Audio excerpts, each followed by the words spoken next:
he was 6 years old when he learned that love had a condition. Perform well, and his father's eyes would light up. Perform poorly, and the room would go cold. He learned fast. He always learned fast. By the time Wolfgang Amadeus Mozart was old enough to understand what childhood was, his had already ended. Not through tragedy, not through war, or poverty, or loss. Through something quieter, and in some ways harder to name. He was too useful to be allowed to simply grow. We think we know Mozart, the prodigy, the genius, the man who composed his first symphony at 8 and his first opera at 12. The name that became shorthand for everything extraordinary about the human mind. But the story underneath that story is different.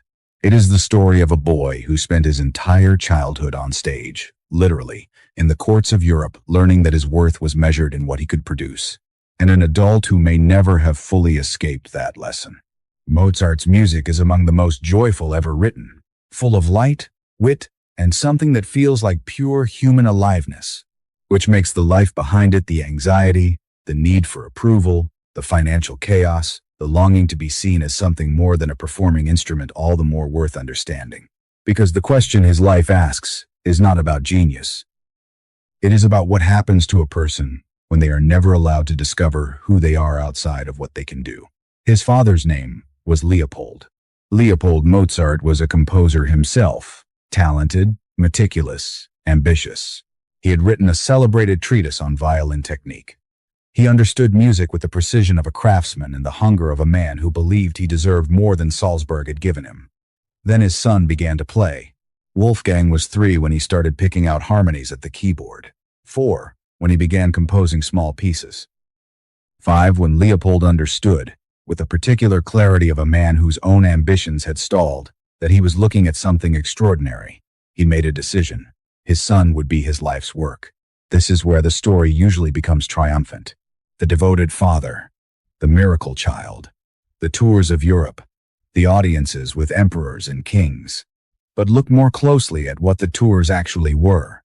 Wolfgang and his older sister Nannerl were displayed across the courts of Europe for years, performing on command, demonstrating their abilities like instruments being tested for quality. Verify. Duration and itinerary of early European tours, 1,763. 1,766. Leopold charged admission. He wrote letters home cataloging the fees collected, the nobles impressed, the reputation being built. He also wrote, with regularity, about Wolfgang's health. The child was frequently ill. The travel was exhausting. He contracted smallpox and typhoid fever during the childhood years of touring, as well as other illnesses that some historians have suggested may have included early episodes of rheumatic fever, though this remains debated. Verify. Mozart's childhood illnesses documented and disputed diagnoses. Leopold kept touring. There is no evidence Leopold did not love his son. The letters suggest he did deeply, in his way. But it was the love of a man who had fused his child's identity so completely with performance that he may not have been able to separate the two. And Wolfgang, from the very beginning, appears to have absorbed that fusion completely. Children do not decide what love means. They discover it, usually by watching carefully, instinctively what earns attention, and what does not. A smile, a hand on the shoulder. Smile, shile, smile. A hand on the shoulder, shile. Smile, shile, shile, shile, shile, shile. A proud look from a parent that arrives without having to be explained. For Wolfgang, those moments appear most reliably in the historical record after a performance, after the applause. After another room full of adults had confirmed what Leopold had been saying since the boy was 5, that he was extraordinary. The danger is not that a child becomes talented. The danger is that talent becomes the shortest path to connection, because eventually the child begins to confuse the two, not consciously, not through any single decision, but gradually, through repetition, the way any deep pattern forms until the formula is simply part of how the world works. Perform well, and you are safe. Perform poorly, and something is withdrawn. It is a formula that functions brilliantly in courts and concert halls. In the controlled environments where Leopold placed him, it worked every time. What it cannot do, what no performance-based formula can do, is prepare a person for the parts of life that do not applaud, for the silences, for the ordinary days, for the relationships where being remarkable is not enough, because what the other person wants is simply to know you. Whether Mozart ever found his way to that kind of knowing is difficult to say with certainty. But the pattern that emerges across his adult life, the restlessness, the need for external validation, the inability to sustain financial stability even during periods of real success, suggests that the formula followed him out of childhood and never quite loosened its hold. When Mozart was 21, he did something that took a particular kind of courage. He left. He and his mother traveled to Paris and Munich and Mannheim, partly to find employment, partly to escape the suffocating orbit of Salzburg and Leopold. Verify. 1,777, 1,778 journey details. Leopold's letters followed him. They were long, detailed, and relentless. Instructions on how to present himself. Reminders of money owed. Analyses of his failures of judgment. Leopold wrote like a man who had not yet registered that his son was an adult, or perhaps like a man who understood it perfectly and was frightened by what it meant. You are not yet capable of taking care of yourself. You need me. Without my guidance, you will fail. Mozart read every letter, and something in him, it appears, still believed them. Because the fear underneath the confidence, underneath the wit and the charm and the astonishing facility looks, from the outside, like precisely this: that Leopold was right. That without the structure, without the approval, without someone telling him he was extraordinary, he would not know who he was.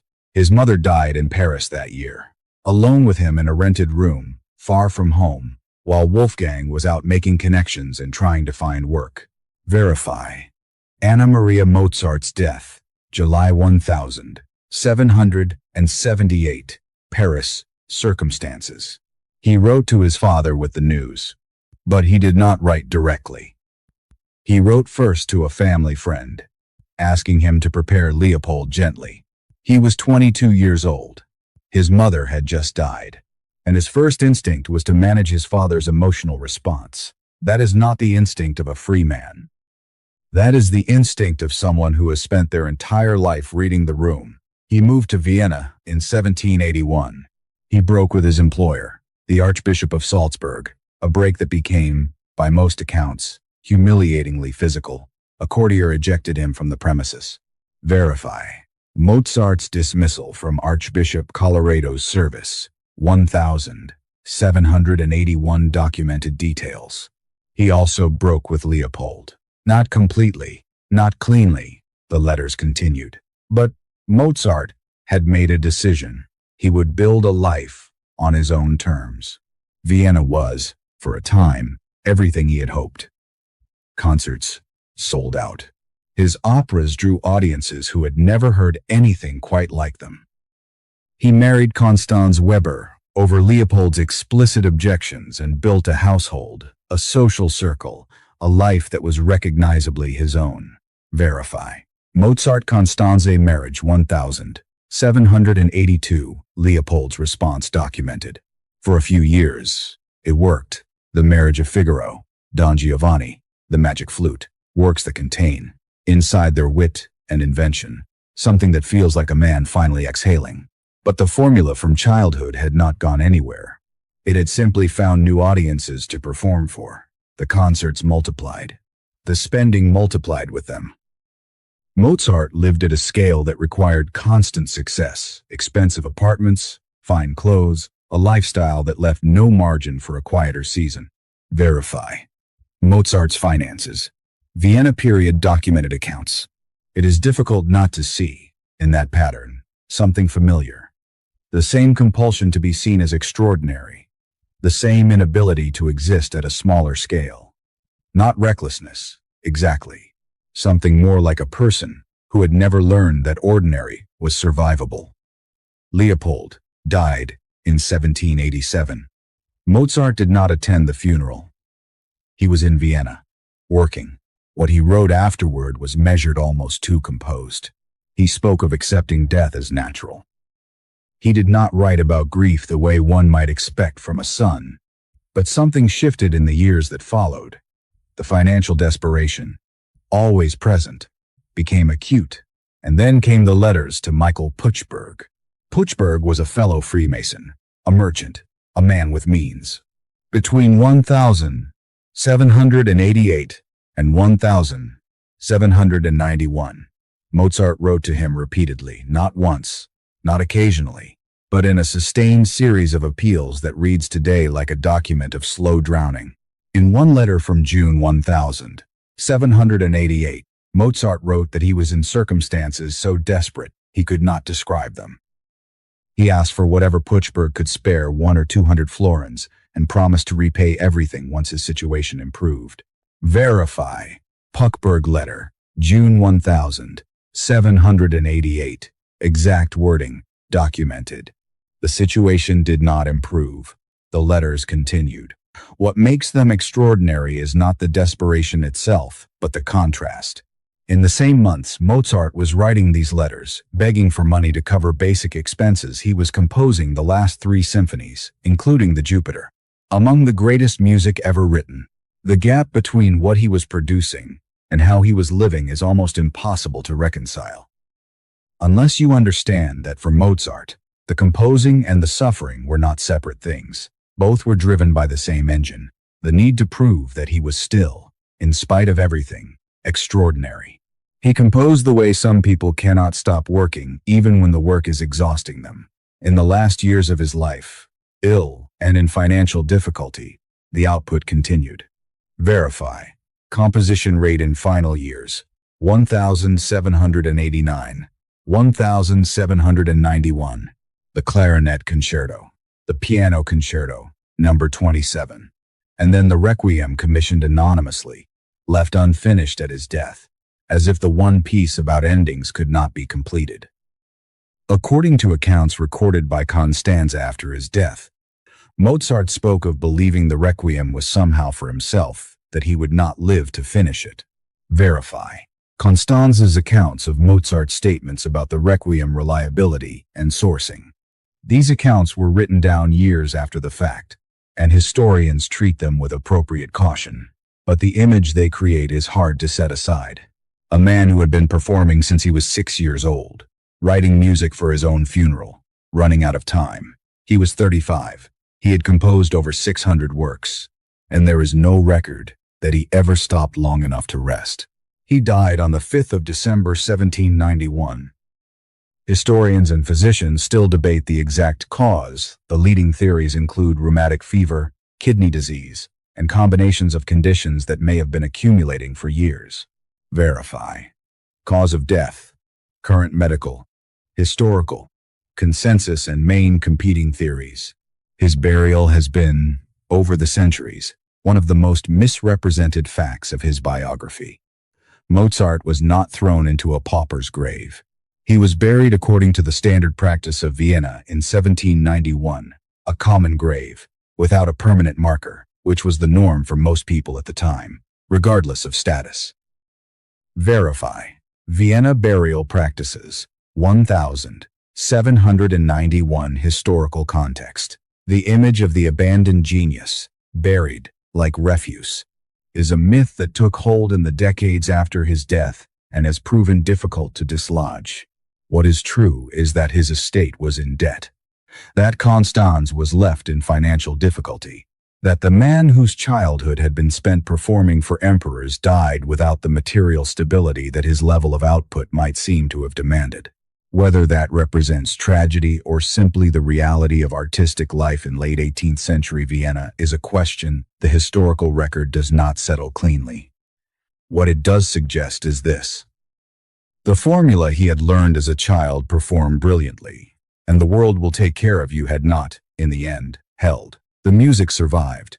More than survived, it became, in the centuries after his death, the standard against which other music is often measured. The Jupiter Symphony, Così fan tutte, the piano concertos, the operas, works so full of life and wit and something that keeps feeling like joy that it remains difficult to reconcile with what is known of the anxiety underneath. But that may be the most honest thing about it. The people who learn earliest to perform, who build their identity around what they can produce, sometimes produce the most extraordinary things, and carry, underneath the output, a question they were never quite able to answer. Is any of this enough? Am I enough without it? Mozart never stopped composing long enough to find out.